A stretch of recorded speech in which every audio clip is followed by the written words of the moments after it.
Hey, it's Brett, and we are continuing The Wage System by Peter Kropotkin from 1920.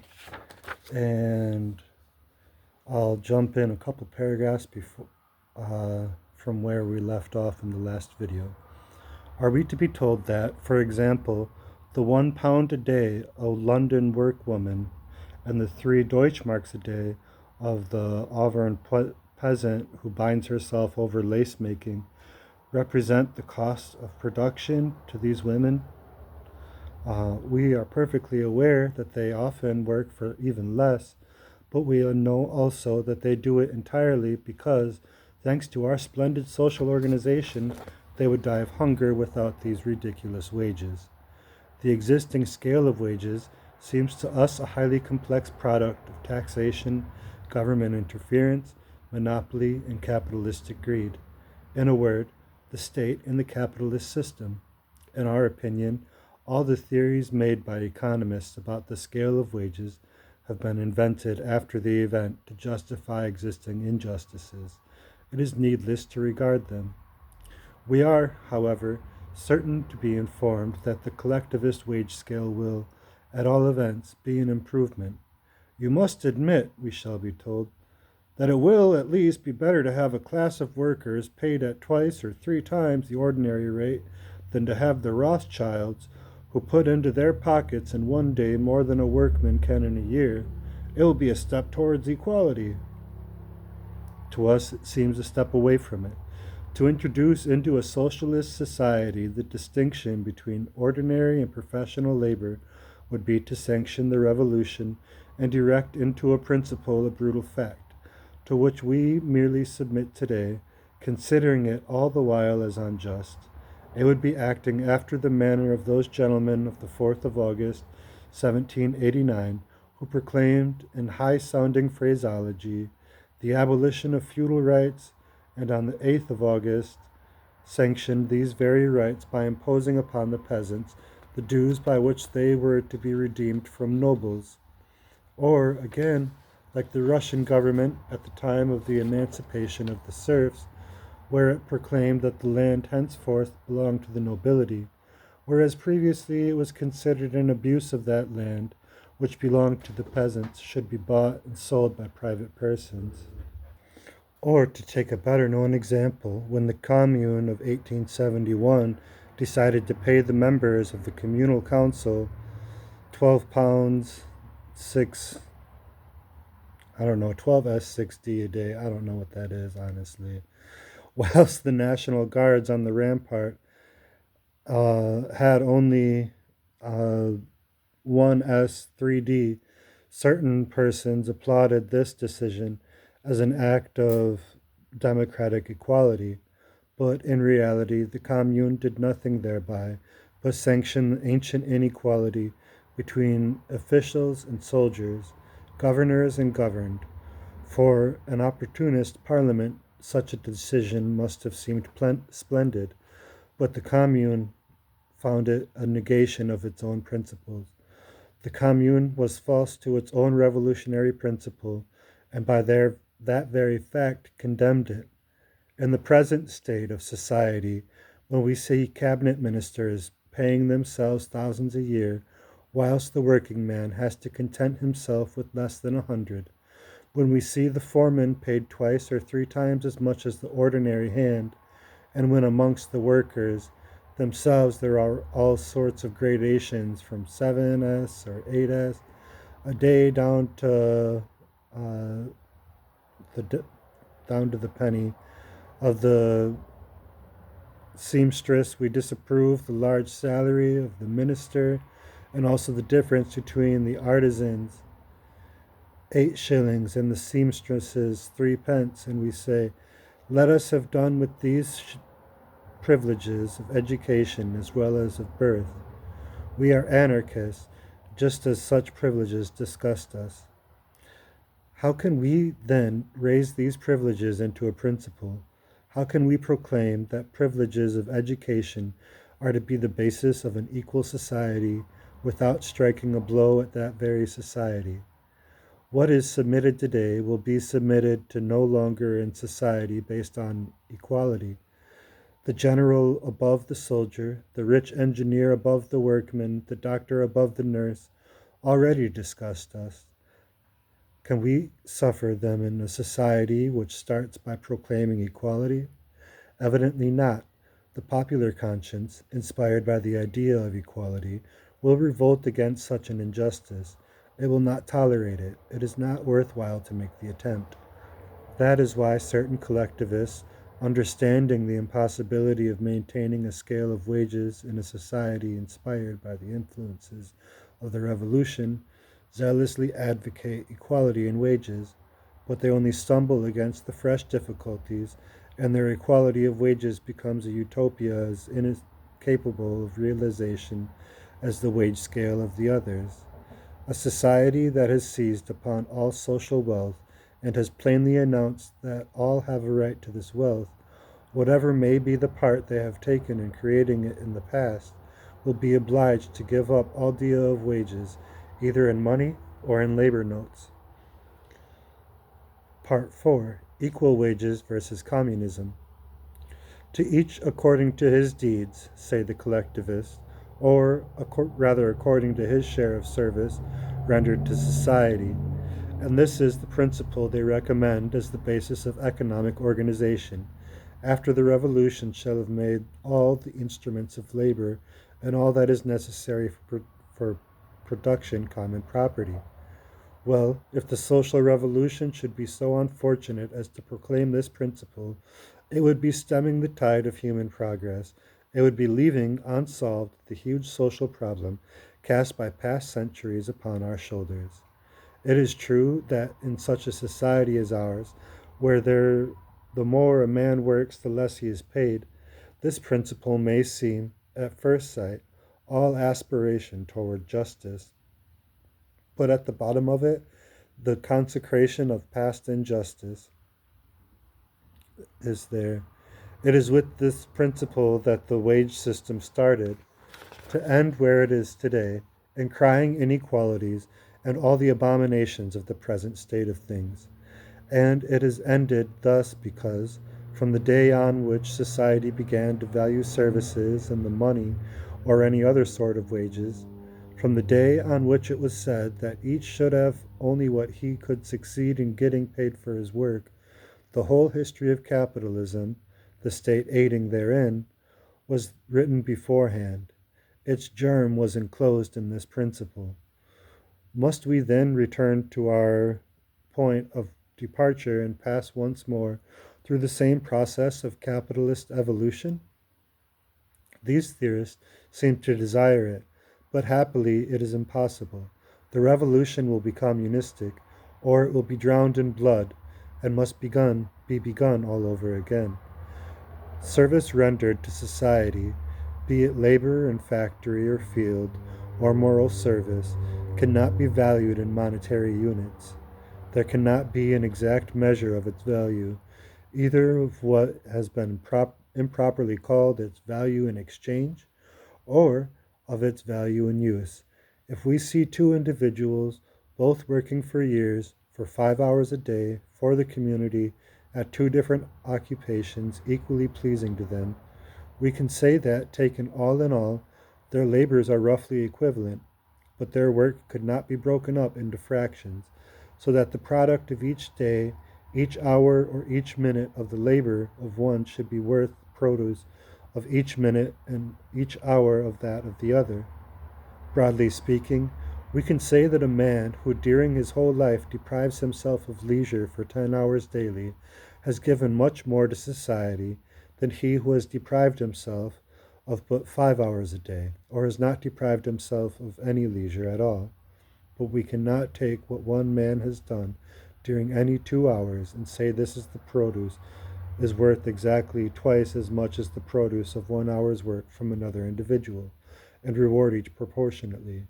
To do this would be to ignore all that is complex in the industry, the agriculture, the entire life of society as it is.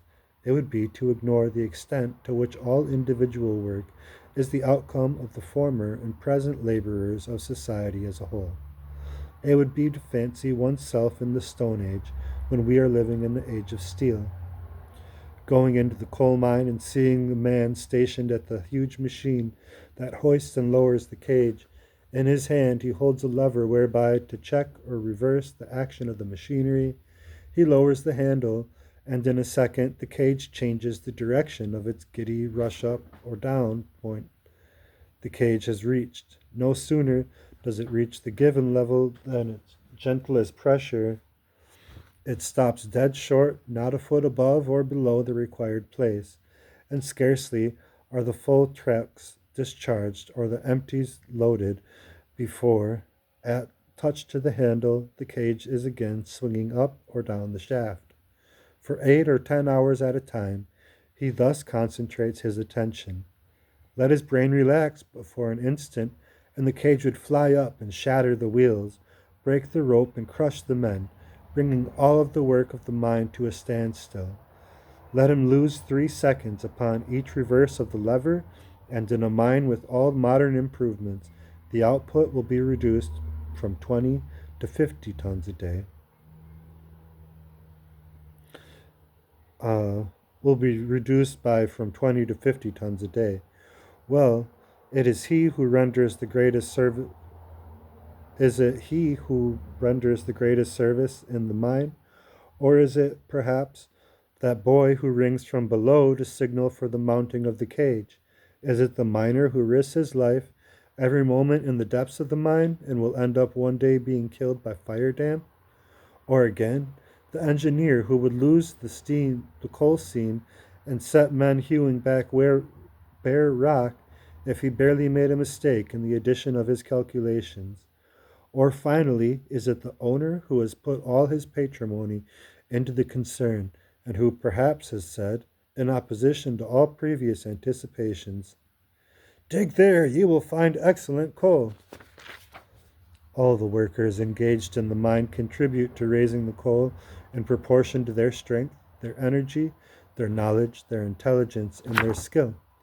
And we can say that all have the right to live, to satisfy their needs, and even to gratify their whims, after much more imperious needs of everyone are satisfied. But how can we exactly value what they have each done? Further, it is the coal that they have extracted entirely as a result of their work. Is it not also the outcome of the work of the men who constructed the railway leading to the mine, and the roads branching off on all sides from the stations? And what of the work of those who have tilled and sown the fields which supply the miners with food, smelted the iron, cut the wood in the forest, made the machines which will consume the coal, and so on? No hard and fast line can be drawn between the work of one and the work of another. To measure them by results leads to absurdity. To divide them into fractions and measure them by hours of labor leads to absurdity also. One course remains, not to measure them at all, but to recognize the right of all who take part in productive labor, first of all to live, and then to enjoy the comforts of life. Take any other branch of human activity, take our existence as a whole, and say which of us can claim the highest reward for his deeds. The doctor who has divined the diseases, or the nurse who has assured its cure by her sanitary cares?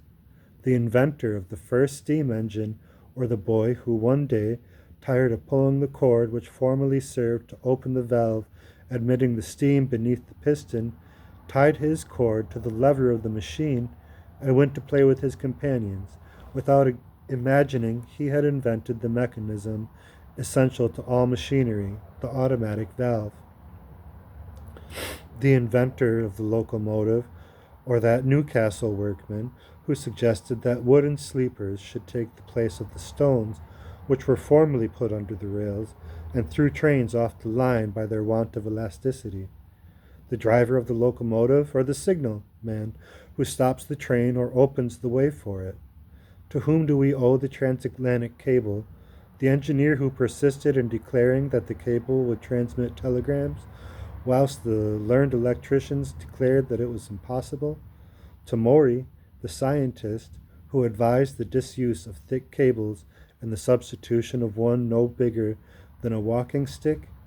After all, It is to those volunteers, examining every yard of cable and taking out the nails that the shareholders of the maritime companies had stupidly caused to be driven through the isolating coat of the cable to render it useless.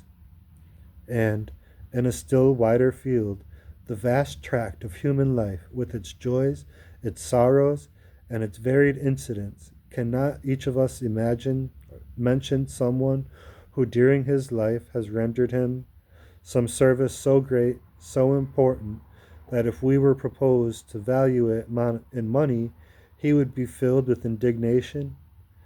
This service may have been a word, nothing but a word in season, or it may have been months or years of devotion. Are you going to estimate these, the most important of all services, in labor notes? The deeds of each. But human societies could not live for two successive generations. They would disappear in 50 years if each one did not give infinitely more than will be returned to him in money, in notes, or in civic rewards. It would be the extinction of the race if the mother did not expend her life to preserve her children, if every man did not give some things without counting the cost, if human beings did not give most where they look for no reward. If middle class society is going to ruin, if we are today in a blind alley from which there is no escape without applying axe and torch to the institutions of the past, that is just because we have calculated too much. It is just because we have allowed ourselves to be drawn into giving that we may receive, because we have desired to make society into a commercial company based upon debit and credit. Moreover, the collectivists know it. They vaguely comprehend that a society cannot exist if it logically carries out the principle, to each according to his deeds. They suspect that the needs, we are not speaking of the whims, of the individual do not always correspond to his deeds. Accordingly, De Pape tells us, quote, this eminently individualistic principle will be tempered by social intervention for the purpose of the education of children and young people, including their maintenance and nurture, and by social organizations for the assistance of the sick and infirm, asylums for aged workers, etc. Even collectivists suspect that a man of 40, the father of 3 children, has greater needs than a youth of 20. They suspect that a woman who is suckling her child and spends sleepless night by its cot cannot get through so much work as a man who has enjoyed tranquil slumber. They seem to understand that a man or woman worn out by having, perhaps, worked overhard for society in general may find themselves incapable of performing so many deeds as those who take their hours of labor quietly and pocket their notes in the privileged offices of state statisticians, and they hasten to damper their principle. Oh, certainly, they say, society will feed and bring up its children. Oh, certainly, it will assist the old and infirm. Oh, certainly, needs not deeds will be the measure of the cost which society will impose on itself to temper the principle of deeds. What, charity? Yes, our old friend, Christian charity, organized by the state. Improve the foundling hospital, organize insurance against age and sickness, and the principle of deeds will be tempered. Wound that, wound that they may heal, they can no longer get further. Thus, then, after having forsworn communism, after having sneered at their ease at the formula to each according to his needs, it is not obvious that they, the great economists, also perceive that they have forgotten something, in essence, the needs of the producers, and thereupon they hasten to recognize these needs, only it is to be by the state which they are to be estimated, and it is the state which will undertake to find out if needs are disproportionate to deeds. It is the state that will be given alms to him who is willing to recognize his inferiority. From thence, to the poor law and the workhouse is but a stone's throw. There is but a stone's throw even for this stepmother of society against which we are in revolt, has found it necessary to temper its individualistic principle. It too has to make concessions in a communistic sense, and in this same form of charity.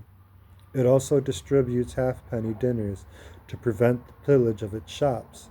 It also builds hospitals, often bad enough but sometimes splendid, to prevent the ravages of contagious disease. It also, after having paid uh, for nothing but the hours of labor, receives the children of those whom it has itself reduced to the extremity of distress. It also takes account of needs as a charity. Poverty, the existence of the poor, was the first cause of riches. That is what this is was this it was which created the earliest capitalist. For before the surplus value about which people are so fond of talking could begin to be accumulated, it was necessary that there should be poverty stricken wretches who would consent to sell their labor force rather than die of hunger.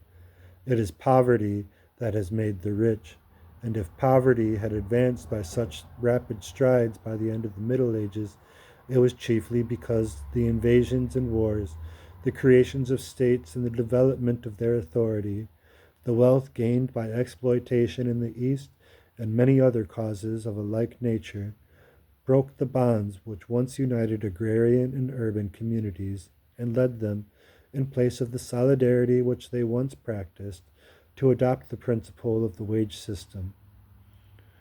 This is this principle to be the outcome of the revolution? Dare we dignify the name of a social revolution, that name so dear to the hungry, the suffering, and the oppressed, the triumph of such a principle as this? It cannot be so, for on the day when the ancient institutions splinter into fragments before the axe of the proletariat, voices will be heard shouting, "Bread for all, lodging for all, right for all the comforts of life." And these voices will be heeded. The people will say to themselves, "Let us begin by satisfying our thirst for the life, the joy, the liberty we have never known, and we have all tasted happiness. We will set to work. The work will be the work of demolishing the last vestiges of the middle class rule, with its account book morality, its philosophy of debit and credit, its institutions of mine and shine. While we throw down, we shall be building, as Proudhon said. We shall build in the name of communism and of anarchy." And that was published in 1920. Um, I think that anarchism is a little easier to understand when you get it from the source of a lot of anarchist theory, Peter Kropotkin. I have a couple of his longer books that this is my first time actually reading any Kropotkin. Um, I came to anarchist theory more through experience, as very as a precarious worker and person with precarious housing situation for decades. Um, some things are written that explain things I don't have the words for. So, I'm trying to catch up now and I get some pretty useful context. Um, one thing that it was talking about was how we can't say one person's labor for 1 hour is worth somebody else's for 2 hours. Um, it's capitalism is a failed system. We know that it has so many mega industries have been propped up by bailouts, banks, automakers, airplanes, um, everybody but the people. And that it's the people at the top that are doing it. It's not people that look like you necessarily, or people that look nothing like you either, because our real enemies are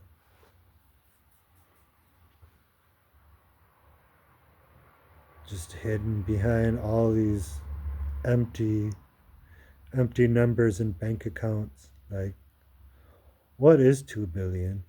It's a nonsense number. It's a nonsense system. So we are all we have, and we are enough. Um, so by taking care of each other, we can make sure that everybody eats every day. And if we can find the reward of collaboration and real liberty, liberty without industries using psychology to monopolize our attention. Like, we really don't have conversations we used to because there's nobody else to sit down to have the conversation with. We used to have to debate for hours and somebody was really stupid at the end. But now we can just look it up on Google and maybe that's right. We're finding out that the more shit that's online, the worse it just gets.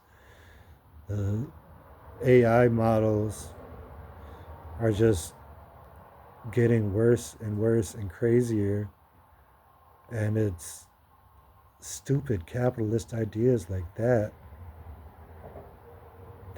you're better off to steal other people's creations and make a hollow automaton that craps out authentic crap and nothing but crap. Um, make friends with stupid people. They crank out crap all the time. Um, yeah, take care of yourself.